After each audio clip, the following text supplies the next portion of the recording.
mar, el agua salada, agua del mar. Aparte de eso, se han encontrado allí fósiles de animales marinos que han sido estudiados. Otro sector que abarca Paraguay, la frontera con Bolivia, que llamamos el cerro argentino, era la base del mar. Se sabe que hubo en algún momento una caída de meteoritos y produjo un cataclismo, que llamaríamos nosotros una especie de equilibrio. Lo que no se sabe es cuál lado subió y cuál bajó, pero se entiende que justamente en el río, que hoy se llama el río Paraguay, que es el nombre correcto, es la divisoria entre la parte del mar y la parte, digamos, normal de tierra. Y se produjo, el desarrollamiento del mar. No fue una cosa que se dio de una manera instantánea. No es que desapareció el mar y desapareció en unos 12 minutos, sino que llevó su tiempo. Y cuando algo desaparece, netamente por la crisis Boguá, la verdad que ya fue tan Boguá que la gente cuando por ejemplo pasa algo del océano y se mueve, pero despacio. Boguá es desaparecer lentamente y en el río. El mar que desapareció se desapareció. Hay una versión que ustedes van a encontrar también en nuestro libro. Una, por ejemplo, pintoresca es el río que viene del mar, el río del mar. Si eso fuera cierto, entonces algo no va a estar bien porque el río no viene del mar hacia el Pantanal. Ustedes saben perfectamente que es al revés, el río va al mar. Esa acepción es hipocresía por ese lado. La que más se asocia, digamos, al concepto que es Paraguay, la palabra que es agua, y hasta ahora la gente se dice hasta Paraguay, refiriéndose a función como capital, ¿verdad?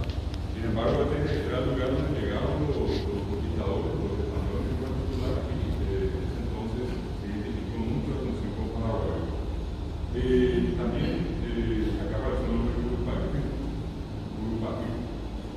Cuando ustedes estudian el nombre de lugares en Paraguay, antiguos, en guaraní, siempre tienen que fijarse en qué termina la palabra. Si termina en ri o en ri, lo más probable es que sea árbol, planta o algún mineral. Si se trata de animal, siempre va a terminar en cuá. Así ya va a decir cuá, ¿verdad? Porque ahí ya no puede ir, porque no tiene otra cosa, ya va a decir otra cosa, ¿verdad? Entonces, cuá significa no solamente esposo como la gente cree, significa lograr una algo de animales o personas. Así que yo, por ejemplo, no me tengo acá Cambacuá, que no es un pozo donde están los cambas, sino que es el lugar donde viven.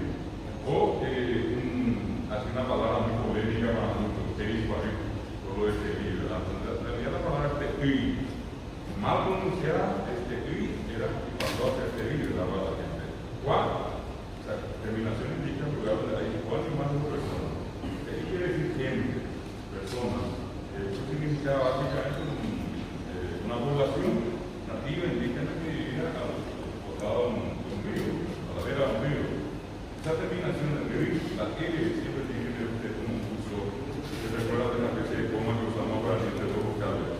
Eso alguna vez era una especie de lectura así suspendida, que cuando se llevaron los libros a imprimir a Brasil hacia 1900, los brasileños no tuvieron mejor idea que vacar y convertirlo en una L. En realidad es un cursor, es para lado. Cuando usted dice, por ejemplo, el nombre de un lugar que es Catiquibarí, que es el capítulo, la L es el cursor y sigue el río de la onda de un capítulo. Un caso, por ejemplo, así muy llamativo de que lleva actual, Tapiracuay, ¿verdad? Tapiracuay. Tapira que es un cerro, una variedad de cerros. ¿Cuál es el lugar donde abunda? Y es el pico de la Toya en este caso. Y se pronuncia igual que hoy como Paraguay. Es Paraguay, Tapiracuay, que no es Tapiracuay, ¿verdad? Uruguay era el nombre que recordaba María de Ignacio Torres en ese momento, ¿verdad? Y es Uruguay, es un nombre guaraní. ¿Qué es lo que es Uruguay? Un caracol del mar. Es diferente allá de Tabla. Es una variedad de caracoles. Eso significa el río donde abundan los caracoles. Entonces, una cuestión importante de entrada es que ustedes tienen que siempre recordar que el guaraní cuando nombra algo, nombra por la abundancia de ciertos elementos naturales en el lugar. Si él le dice Yataipí, y aquí es planta de Yataipí,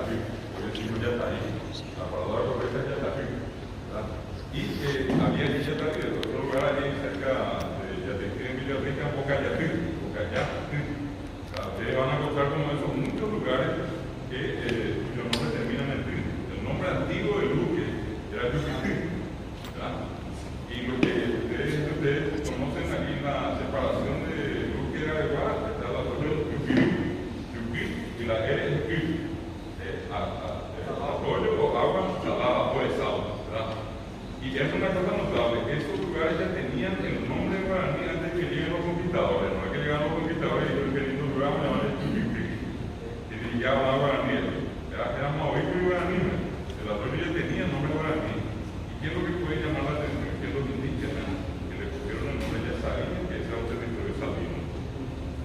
Después ya apareció el río Salado, y lo que ustedes probablemente conocen, lo que tiene Capiatá, saliendo allá en 1918, la compañía tenía Costa Salinares, Costa Salina, todo este territorio es salino. Ya los nativos acá le dieron el nombre, porque ellos miran el lugar, ven algo que abunda, y el nombre de eso le da lugar. Si hay animales que abundan, se ven más, entonces ya va a estar claro, porque hay más yaguareté. Que ahora no haya yaguareté ya por nada ahora, pero cuando él le puso el nombre había yaguareté. O picuán, aquí está. O inclusive acá, los que conocen los límites de prácticamente que empieza con esta agua,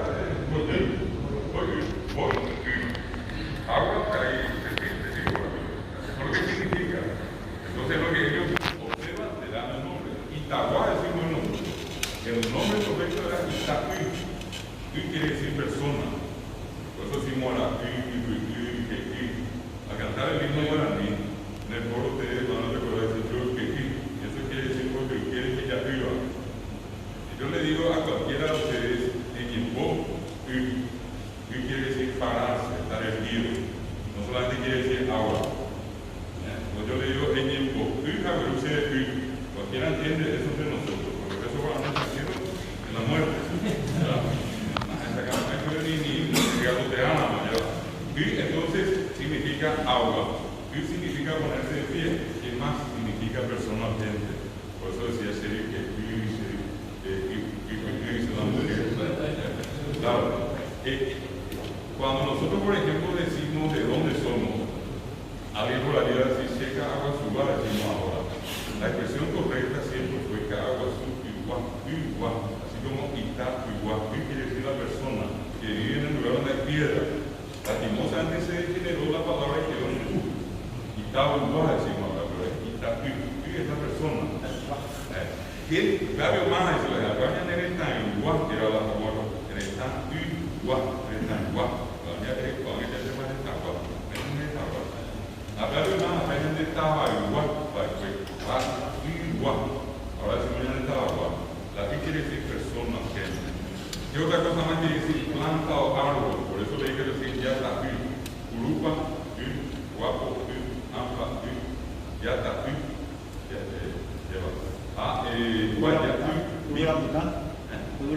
sí, siempre la insisto, indica árbol o planta. Pero la iba a significar también después río o agua. Entonces toditos los nombres de los ríos llevan el nombre de un pez o de algún animal que le gusta la zona húmeda.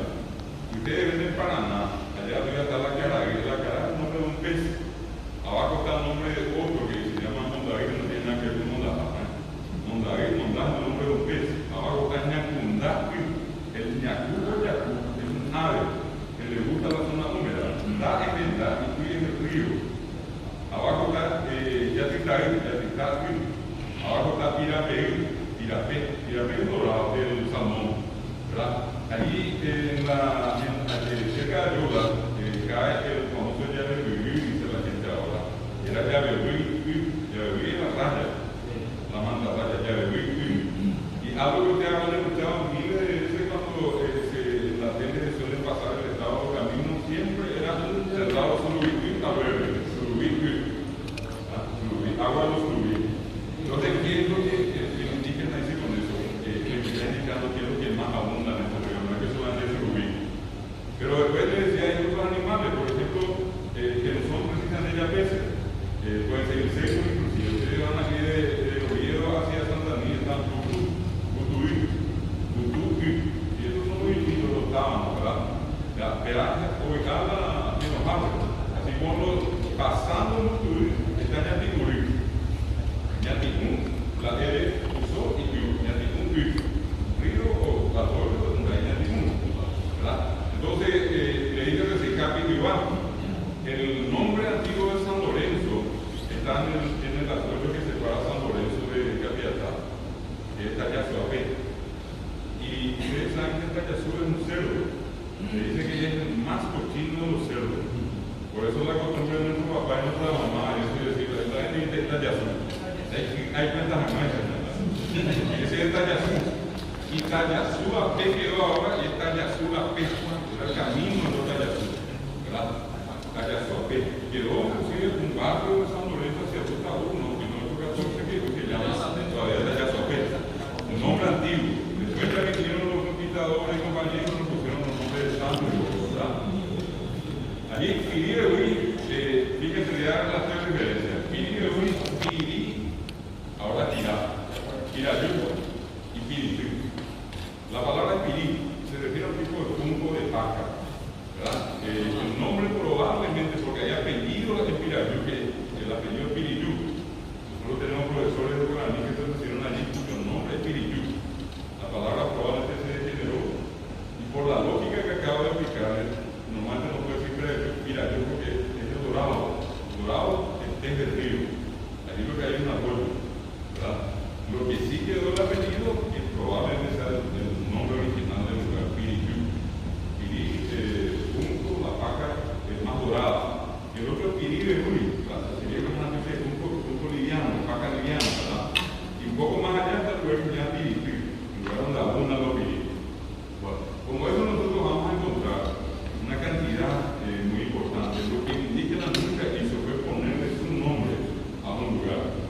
¿Por qué no le puso su nombre como hoy nosotros lo hacemos? Se llama Pamanamputo, Cotahuapetía Fría, Cotahuapo Saldío, etc. ¿Por qué ellos nunca hicieron? Porque ellos nunca se consideraron como individuos que iban a vivir toda su vida y morir acá. Para el guaraní, la vida en la tierra es un tránsito, porque son transeúntes. Por eso es que ellos en esencia son comunistas. No son doctrinarios, no de la escuela de Carlos Magno, estoy hablando de los comunistas naturales.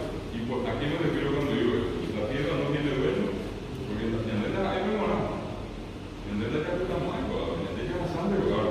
Las plantas no tienen dueño, tampoco van a ser nuestras. Los animales tampoco tienen dueño, no son nuestros. Entonces, ese es el concepto en el cual ellos se mueven. Ellos lo que vienen es a la tierra para buscar algo que se llama Tecocatú, que es lo opuesto al Tecomaná.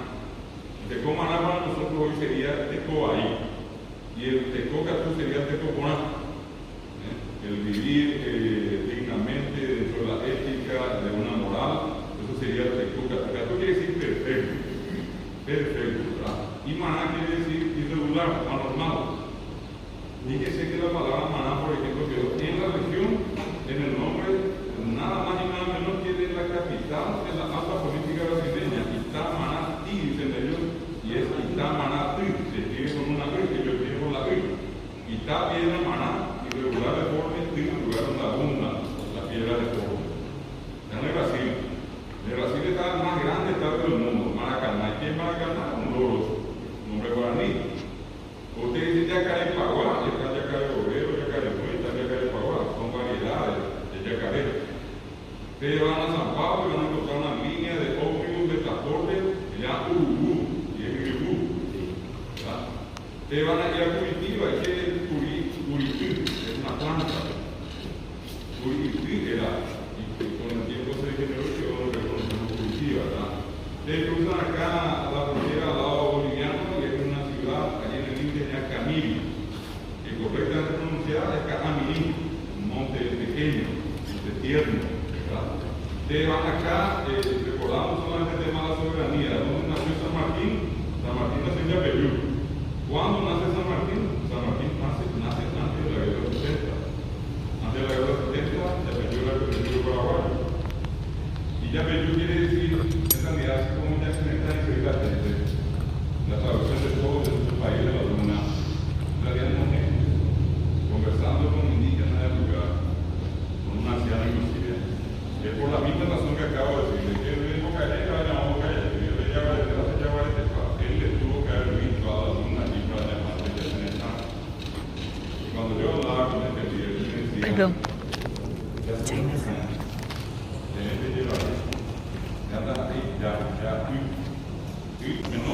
Simons es el fundador de lo que conocemos como la religión menonita, o sea, cristiana menonita. Ellos vinieron y en realidad el fundador lo hizo ya en Europa. El nombre de él era Menno Simons, Menno con doble N. Y después vinieron, estudiaron, salieron a todo el mundo, y en esta nave, una parte de donde se lleva. Esto que viene acá es, más o menos tendrían que imaginar ustedes hasta este tamaño. Sí, hasta esta altura y menos para abajo. ¿Qué es esto? Esto es una funeraria. En otras palabras, una especie de ataúd. Vibra ni pero no, o a ver acá en el acá del Cubi, a no ser que mi cristiano le fue vino por paraguayo, o a la turbajo, cristiano, y habrían niños que más la cacón. Pero que mantiene su religión, que no es la cristiana, es la religión guaraní, hasta hoy tiene la costumbre de enterrarse en esta urna. Y es interesante, en 1980, un investigador paraguayo que fue a estudiar al exterior, fue por otra carrera, al final terminó estudiando una carrera que acá hasta hoy no existe, que se llama arqueología o prehistoria. La arqueología o prehistoria estudia todo aquello que ya ocurrió, no existen documentos. Todo lo que está documentado se estudia en la historia. Y todo lo no documentado se responde al campo de la historia o arqueología. El viene a Paraguay, llega acá a comienzo de la década de 80 y viene con una sola idea en la cabeza, buscar descubrir a Paraguay más antiguo, o por lo menos al poblador de acá que sea más antiguo. Entonces, sabiendo que los indígenas siempre tuvieron la costumbre de enterrarse en esto, comenzó a recorrer el norte, sur, este y oeste. Los papás y la gente que nos apoyamos, todo el camusillo baja, se examina hacia Ecuador. Pasó un tiempo hasta que llega a su lugar, un grupo de vecinos de un pueblo que probablemente conocen, a lo mejor no ustedes de allí, yendo acá por ruta 1, entrando en el camino que da Villateca, que está Paraguay, Escobar, Zapuca y Caballero. El famoso Caballero, pueblo de como Emiliano Fernández, de ese lugar. Los que van hacia Villateca, al llegar a Caballero, antes de llegar a Caballero, van a cruzar un enorme arroyo que se llama Puitucú. Y ese es un arroyo que hace una curva. ¿Sí? Y cuando ustedes llegan al centro casi de Caballero, a la izquierda, yendo donde tiene la Villateca, entra a la izquierda y está la patada que sale en Valenzuela, ahora. Y allí, cuando ustedes comienzan a salir del pueblo de Caballero, es el mismo arroyo hacia la curva. Y allí, en ese mismo lugar, se encontró esto. Había sido un cementerio indígena que estaba allí. Y cómo se produjo el descubrimiento, y de pura casualidad, se había caído un puente de madera, que hablando de 1980, primeros años 80 cuando ocurrió, y los vecinos tenían que bajar con su carreta buscando un lugar más plano por el costado. Y allí comenzaron a pisar, esto que ustedes ven acá que están rotas, algunas de estas urnas, son las que fueron pisadas por las carretas. Este señor de quien les estoy hablando se llama José Perazo. Que lo va con los vecinos allá, toma las muestras, le llama poderosamente la atención, pide la consideración, la ayuda de la gente acá. Al final nadie le dio mucha importancia, no se dio por vencido. ¿Qué hizo? Comenzó a mandar cartas a sus profesores de universidad, y una de esas cartas cae en poder de una ex profesora de él. La señora estaba en ese momento acá en el Brasil, viene a Paraguay, curiosa. Al momento que viene a Paraguay le dan un enorme premio en Francia, uno de los premios más importantes que existen en el mundo de la arqueología, y le dieron a ella por los méritos que ella tuvo de tanta investigación que ella hizo en Europa. Le dan el premio que era el dinero que ella necesitaba para hacer cualquier investigación, que nunca pudo hacer por no tener plata, y era la plata para investigar. No importa cuánto, lo que ella pedía, ellos le iban a dar. La señora viene curiosa, y la curiosidad le duró 8 años y no se quedó acá. Y gracias a esta señora, siempre que estaba trabajando, ya que estaba todo solo para mí, se hicieron unos estudios, y ustedes saben perfectamente que una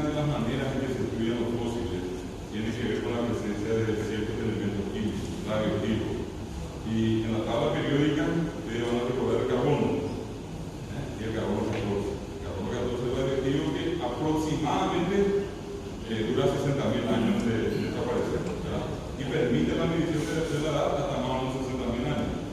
Se hizo un estudio, se hizo en Francia, se hizo en Brasil, acá en el Instituto de Ciencia Básica, cuando eso se cruzan los datos y qué es lo interesante. Esto que es una pequeña, sí, tendría que tener medio metro más o menos, y cada medio metro era un nivel. En total, 8 niveles equivalentes a 4 metros de profundidad. Allí se encontró la última urna.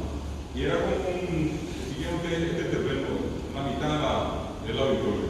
Eso se cuadriculó, A, B, C, D, y de cada parte se iban sacando las muestras, era el procedimiento que usaban. Se llevaba al laboratorio y se databa. ¿Qué es lo que se encontró? Que los más recientemente enterrados, que estaban más en la superficie, 990 años de antigüedad.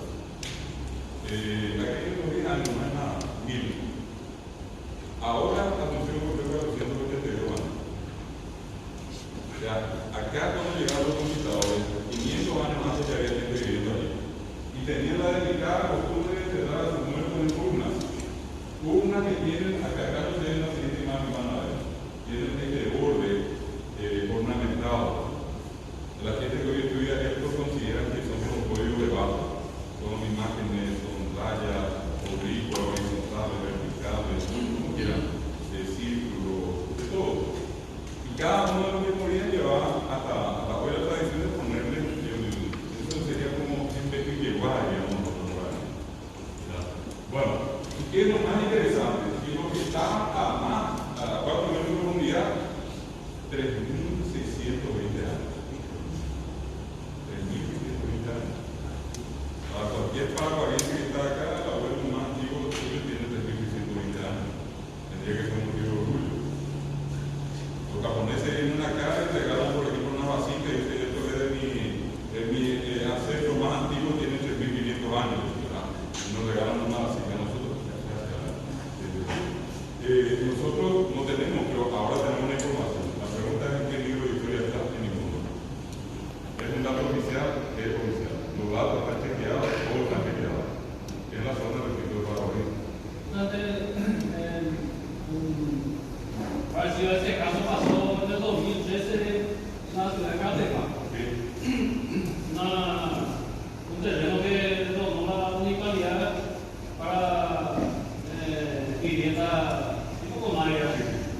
Y un tractor tuvo que entrar para nivelar el lugar. Y agarró así 7 pero el borde agarró, sacó todo y hubo un problema de hombre yo llegando a su y cuando la gente comienza a encontrar el grano y compañía, comienza a pensar que es por atrás. De todas maneras, el dato es importante, es la misma zona, es la misma región. Podemos hablar de una población que tiene 1.600 años. Y allí yo creo que valdría la pena hacer un cálculo así, primeramente es lo más sencillo. Rétenle a 3.620, 500 años de descubrimiento de América, y son 3.120 años de historia que nosotros no sabemos. Pero hagamos un cálculo más extremo. ¿Sí? Quítenle los 2.000 años de Cristo. 1.600 años antes de Cristo, según la ciencia, no según yo, no según la ciencia, acá había gente viviendo que ya enterraba sus muertos delicadamente en turno. Cuando que ustedes saben que hoy en el mundo existen sociedades que a lo mejor los tienen a la intemperie y la naturaleza nada se puede todo de la forma. En este caso, ellos enterrando a cada uno de sus muertos en turno.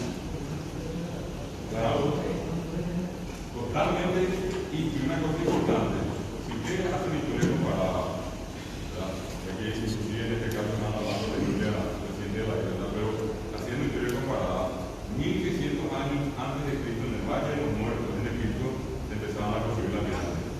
Se construían pirámides, acá los indígenas estaban muertos en el lugar natural. Nosotros no sabemos.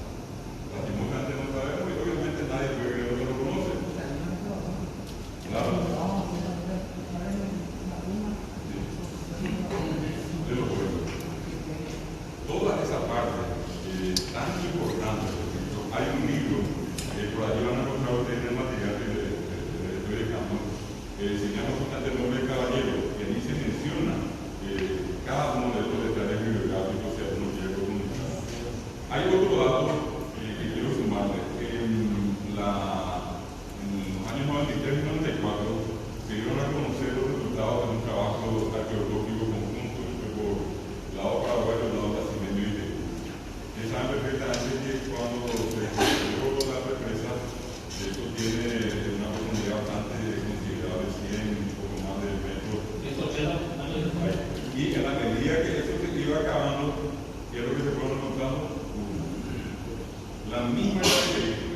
el estudio arqueológico, que es lo que yo, usando la misma técnica, 8.000 años más nuevos, 10.000 años más antiguos.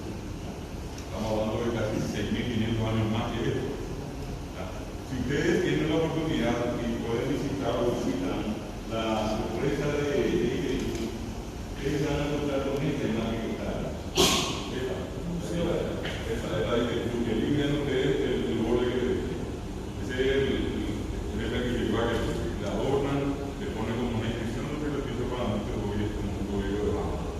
Y esta es la adorna tradicional. Es lo que decía el camarada, ustedes, esa es la gente de Cureguete y cuando comienza a ver un resto adentro ya piensa que puede estar un oro o pasado o lo que sea. Pero en realidad son restos de indígenas que se enterraron así. Esto es importante porque es una manera de que inclusive ustedes como militares que son en algún evento que participan y hacen consultas puedan dar también información veraz, información cierta, información real. Ustedes saben mejor que yo que hay una pregunta siempre importante que se suele hacer en el ámbito político, no partidario, hablo de la alta política, cuando la gente dice, pregunta quién tiene el poder. Y la respuesta es que tienen información. Ustedes tienen una información, tienen poder. Básicamente, esto también implica poder. Y sobre todas las cosas, implica una de las patas que durante toda la vida negamos. Algo muy interesante con respecto a la Triple Alianza. Mitre es que quedó en la historia. ¿Por qué quedó en la historia antes de la guerra, durante la guerra y después de la guerra? Porque él decía, si queremos conquistar a Ecuador, anexar, que era la palabra exacta, lo primero que tenemos que hacer es eliminar a Guaraní. Ustedes saben que termina la guerra de la Triple Alianza el 1 de marzo de 1870 y el 8 de marzo sale una disposición del gobierno instalado que prohíbe el uso del guaraní en las escuelas. ¿Por qué? Sí, porque López, en 1867, cerca de Tepicoral, le llama a un montón de gente cuando después de ese año de quietud, ¿verdad?, se reinician las acciones. Él, mejor que nadie, sabía que la herramienta más importante que tenía para mantener cierto secreto era el guaraní. Y lo otro decía que teníamos que eliminar sí o sí era guaraní. Entonces López le llama, por ejemplo, a la tradición Marieta Valera, a Luis Camino, y le dice, háganme un alfabeto, háganme un abecedario, letras con las que yo puedo escribir guaraní. ¿Y cuál fue el resultado de eso? El Camisoquí, el famoso periódico de trinchera, que López destinaba a todos los comandantes y reunían a la tropa y le hacían escuchar. ¿Y qué se hacía en ese diario? Burlaba del enemigo. Vos aplican en el marco y águila de oído que jugaba a Angaca y Yaguaja Bopí, pero segundo el Cají Bartolomé de Yaguaja nació por el Bopí, la Triple Alianza Guaja. Arimbaba y Baído de Moí, ya moví el contrato por el que jamás para la guerra. Es lo que decía Cají Yaguaja Bopí. Se le puso marcando. Acaba en una ropa para buscar. Vamos a ver qué aquello. Se usaba ese periódico para abordarse en el enemigo. Se lo hacía. ¿Ustedes que creen que cuando José Luis quería parte de las inscripciones, lo hacía en inglés? Lo hacía en alemán o ruso? Y que nadie me diga castellano porque nadie hablaba castellano. Fundamentalmente era guaraní. ¿Y por qué viene la campaña en contra? Termina la función destruida, destrozada, en ruinas. Y cuando se van a formar los profesores, van a Paraná. Y allí entra una famosa expresión que ustedes escucharon, y por suerte hoy en menos, porque la que alguna vez aparezca, guarango. ¿Qué guarango? Hasta hoy ustedes ven programas como lo de Tinder y compañía, que qué guarango. Este dijo una guarangada. Despectivo, sucio, feo, miserable, ignorante, eso es guarango. Se creó todo un diseño político que se aplicó después. ¿Y en qué consistió esto? Hay una cosa que ustedes están enseñando a PC, pero hay algo que se llama el UPT. El UPT se llama para mí, el UPT. Para mí no existiera el UPT. A nivel nacional, para mí. Tremendo. Todo paraguayo. Hasta hace poco. No creo que hasta ahora, pero probablemente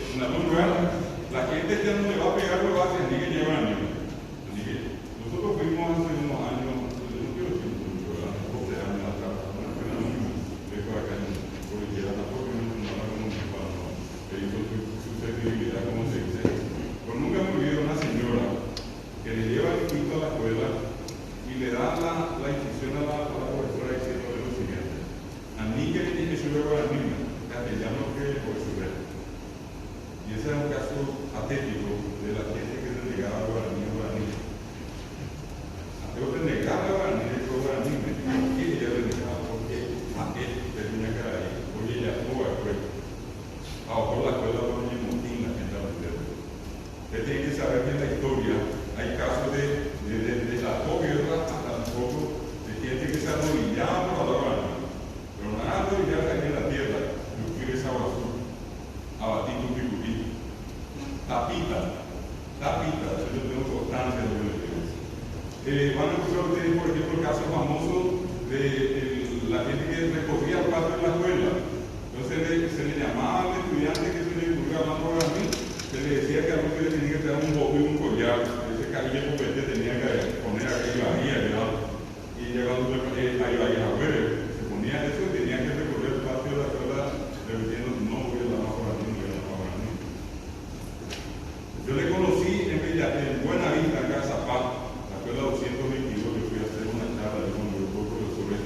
Termina la charla y voy a la casa del profesor, me llevo al costado.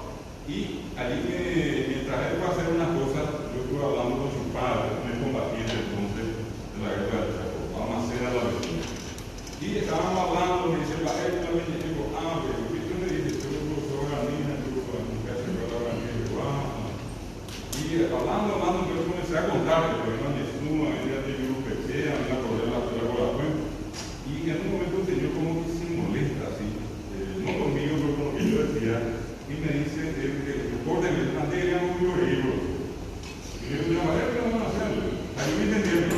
Me quita al frente la calle y al otro lado de la calle está el patio de la escuela, donde yo estoy. Y me dice, ¿sabe qué hace usted? ¿Sabe? A Pedro, ¿qué hace usted? Tengo un mami a ver, go para adelante.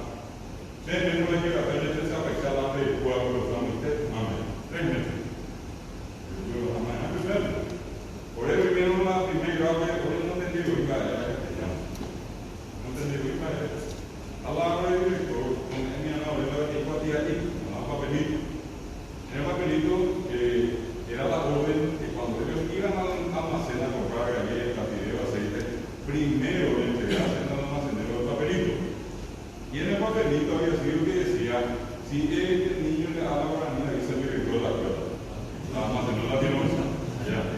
Entonces dice que al otro día amanecían un montón y todo el mundo allí en el patio pues hubieran andado bien mirando.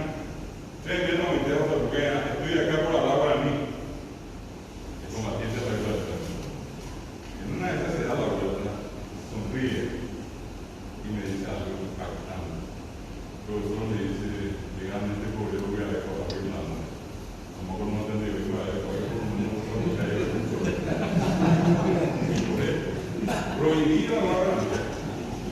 Prohibido. Notable. López, el máximo, toma como herramienta, como estrategia el uso de la lengua. Y la hace fuerte a la lengua durante la guerra. ¿Qué pasa? Persecución de por medio, población diezmada. Yo no creo que exista en el mundo una guerra tan trágica, pero tan terrible. No tiene igual la guerra contra la supervivencia. Nosotros todavía no contamos la verdad. Nosotros en las escuelas de colegio pasamos más, en la batalla pasamos. Yo no digo que tengamos una actitud de venganza o hagamos la apología de la venganza. Yo solamente digo que tenemos que conocer para saber de dónde venimos, quiénes son los héroes que estuvieron antes de nosotros. ¿Y por qué le digo esto? Porque hay una figura importante,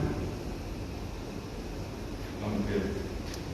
Termina la guerra y la población de un 80% de mujeres y 20% de varones. Y esas mujeres se poblaban. En enero de este año yo conocí a una señora en San Joaquín, Carlos. Me veo parada, era una ceremonia de población, y me acerco yo, terminó la ceremonia, estaba saludando a todos, y me acerco a ella y le saludo. Por a mí no me venía ya, yo de hecho es como hablan de familia, sí, me parece que me venía para abuelo. Yo decidí gimnasio, decidí recomendar a niños. Y le digo, no, ¿cómo iba a tener esto? A 28 para ver esto. 28 y yo me miraba una flaquita, pero ni se me notaba que tenía 28. Ahí dice 14 para los títulos de tenis. El resto no va a poner 14 sobre todo los títulos, profesor. Mamá, 28. Y esa es la mujer que me pobló Paraguay. Cuando llega la guerra del Chaco, ustedes van a recordar que empieza la guerra y allí se quita nomás el día a día que hace. Declara a los amigos como idioma Y se usa el guaraní para eso. Y no se le llama al oficial por su nombre. León Canejo. ¿Por dónde está falta? Canejo, ¿por qué? Porque era reino. Todo el mundo sabía que era León Canejo de nosotros, pero el otro lado no me trae nada. Y si ponía en la Guiana, teléfono de campaña. Ustedes ven, por ejemplo, una ametralladora pesada, así como está pillada, llevan a ver, igualito a Curubú. La Curubú ya se ve. El Paracayaní era una ametralladora liviana, así con sus dos patitas delante y atrás, el cuerpo fino, Paracayaní. Curubú era un avión, o miraba el Comatán. Pero lo notable era la famosa, los mensajes que se hacían. En una de esas batallas, ya cerca de la frontera, piden socorro, el comandante corresponde con una frase en guaraní, que probablemente decía ustedes lo que tienen en el archivo del Museo del Ministerio de Defensa. La frase decía: conseguiré, caballero de mi mano bajo la boca del desierto. Y no estoy transportado a los 9.000 bolivianos que venían con los 700 paraguayos que estaban allí defendiendo el lugar. Los bolivianos captaron el mensaje traducero. Conseguiré después el problema, no amanecer. Caballero de mano bajo de los panes. Porque en el interior de la caballero, de 3 patas nomás. Para que añadir la tela y sea un caballo de 3 patas, o otra de tierra y gas al barro.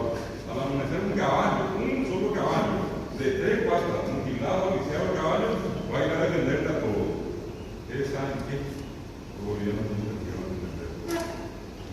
¿Qué caballeros que vamos a ver del tercer cuerpo de caballería? Y eso se va a pasar nunca lo veo que está caballo, pero todo bien. Hasta eso más. Se gana una batalla por una frase en guaraní, señor. Se gana una batalla como esas muchas más. Yo le titulé a esta conferencia y le pasé al teniente coronel Vargas, que dije soberanía y identidad. En cada paraguayo que sigue hablando guaraní está la soberanía del país. Esa es la soberanía que defendió López, y es la soberanía que defendió Tierra y la libertad. Cuando termina la batalla, una de las más célebres, que ninguno de ustedes seguramente deja conmoverse cuando escucha Terce Tuyuquí.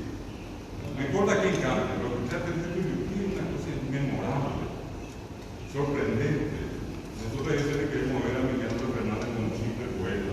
Emiliano fue un héroe que fue y combatió. Él estuvo en Anáhuac. Y él es el que dice allí, en ese verso, por ejemplo, se sienta, dice que más o menos 20, 30 minutos después de terminar la batalla. Cruenta, tremenda, ¿verdad? Comparaba eso con una fiesta carapel, que es improbable en el añanetario haber una fiesta tan, pero tan fuerte, tan violenta como lo que hubo allí. Cuando en una parte dice, Coco es peguay, se lo mismo por pies. Es terrible. Tomar de ataganes, los machetes que tenían militares, cuerpo a cuerpo y rodar cabeza del enemigo. No es que se hacen los más lindos ni los más agradables. Y eso cuenta aquí. La gente le puso el ritmo de boca, hay gente que baila, pero el que lee bien la letra probablemente se va a caer de espaldas de tanto dolor y él deja transmitir. Y él cuenta bien. Así como él también, cuando dice Roca Silva de Cabo, le llama a la gente de Yugo, el viajaba, yo manó la gente, yo era muy boliviano, pero yo casi yo. Aclaro que no puedo seguir haciendo la apología con los bolivianos, no estoy recordando que es un real verídico. Y él le llama a la gente, él le convoca a la gente. Y después, repito, relata lo que fue ocurriendo en cada una de las batallas que él participó. Y en toda esa batalla, el relato me lo va haciendo para mí, no es claro, dice para el castellano, pero con la base siempre fue para mí. Esa es una cuestión importante. Concretamente, yo insisto con esta cuestión. Si hablamos nosotros de soberanía, la soberanía está dada por un factor de identidad muy fuerte que es la lengua. El día que desaparezca la lengua, yo particularmente creo que desaparece la nación paraguaya. Es lo único que nos une, nos hace fuertes. Vino no hace mucho un norteamericano, un profesor norteamericano, a la facultad de Ciencias Exactas Naturales donde yo estaba. Y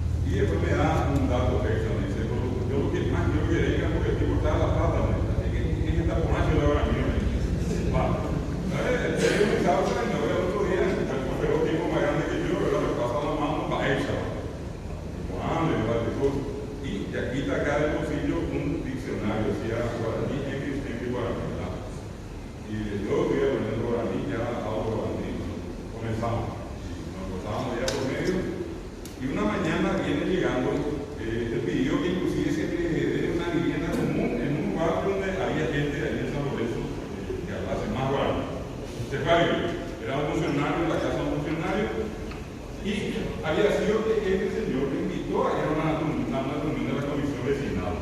Y allí ocurrió un incidente. En un momento de la reunión, un vecino se levanta, el presidente de Twitter, que fue la palabra, se dice algo y se manda a mudar. Y después habla otro vecino y refiriendo a que se fue, sale y dice, fulano lo imposible a hacer los presidentes de Twitter. Y él que estaba sentado acá, que aparte de eso hablaba muy, tenía un tono muy alto, le pregunta al lado, ¿quién tomó mucha agua? Y ocurrió exactamente lo que ocurrió con usted acá, bien capaz de ser. Igual tuve una cara ahí abajo y tampando. Y a la mañana siempre viene a la cara y me dice, no sé qué pasó ayer, le ocurrió esto. Y le digo, en realidad, nada más le digo que no es agua. ¿Cómo que no es agua? Hiciste mucha agua. No, borracho, no. Capú, para acá, capú, borracho. No, botan de diccionario.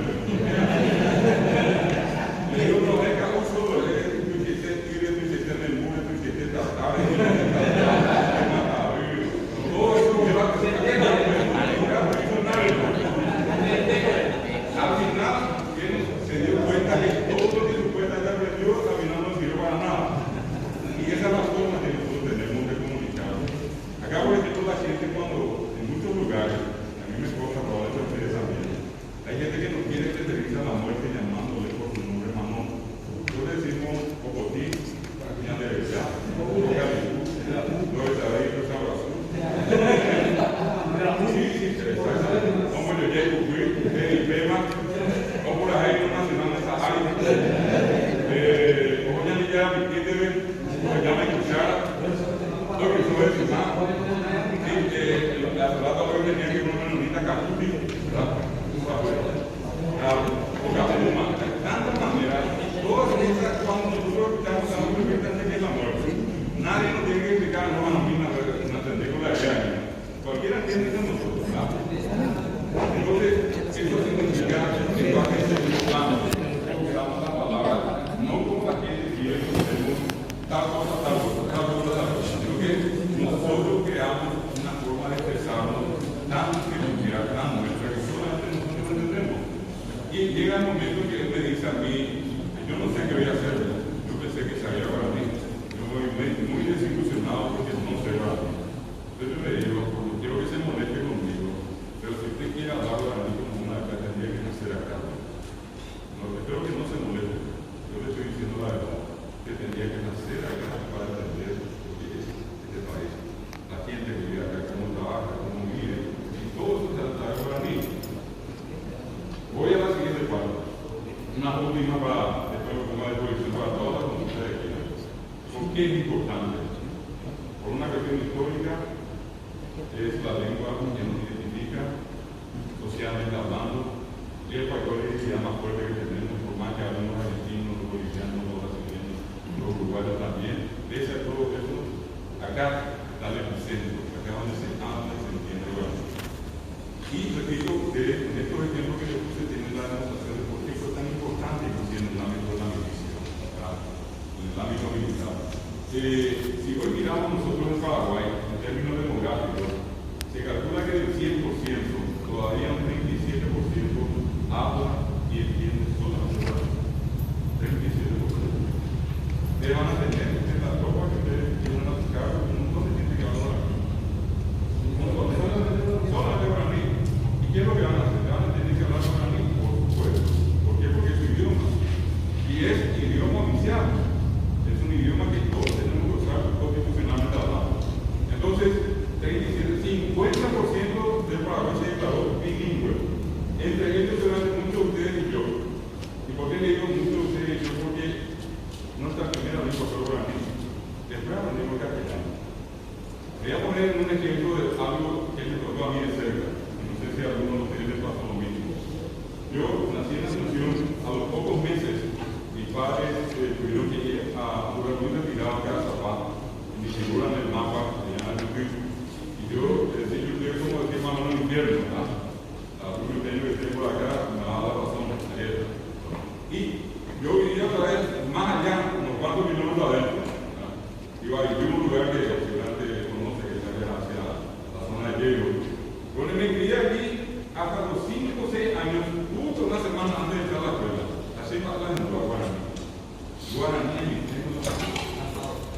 Alla idea de prima era che doveva farsi più a chiudere, alle tolle di cavolo.